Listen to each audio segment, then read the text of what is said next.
भगवान कोई भी दिखावा या किसी भी तरह के कोई औपचारिकता पसंद नहीं करते।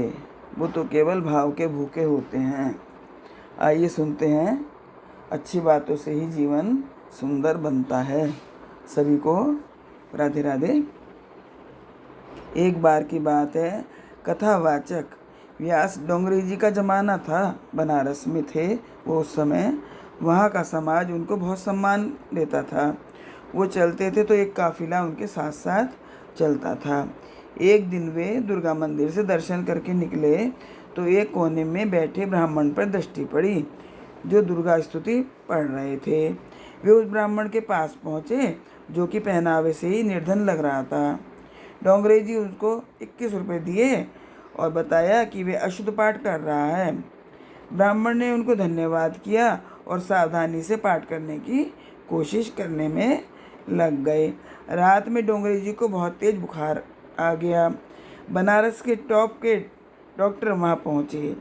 भोर में सुबह 4 बजे डोंगरे जी बैठ गए और तुरंत दुर्गा मंदिर माता के मंदिर में जाने की इच्छा प्रकट की। एक छोटी मोटी भीड़ साथ लिए डोंगरे जी मंदिर पहुँचे। वहीं ब्राह्मण अपनी ठिये पर बैठा पाठ कर रहा था। डोंगरे जी ने उनको प्रणाम किया और बताया कि वह अब उनके बताए मुताबिक पाठ कर रहा है। वृद्ध कथावाचक ने सर इनकार में हिलाया। पंडित जी, आपको विधि बताना हमारी भूल थी। घर जाते ही तेज बुखार ने धर दबोचा।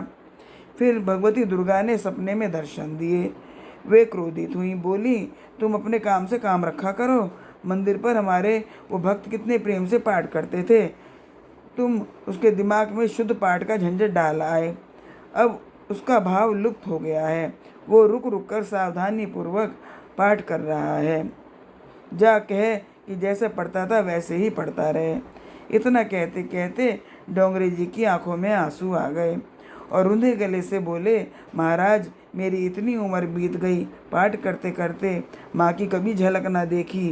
कोई ज़रूर मेरा पुण्य जागा होगा जिससे आपके दर्शन हुए और जिसके लिए जगजननी को आना पड़ा। कहानी से हमें यही सीखने को मिलता है कि भगवान के रास्ते पर कोई इंगड़ी शिंगड़ी नहीं चलती। भगवान तो भाव के भूखे होते हैं। तभी किसी ने कहा है, भाव का भूखा हूँ मैं, भाव ही एक सार है, और भाव से मुझको भजे तो भव से बेड़ा पार है। भगवान आपको खुश रखें, स्वस्थ रखें। इसी प्रार्थना के साथ फिर मिलते हैं। राधे।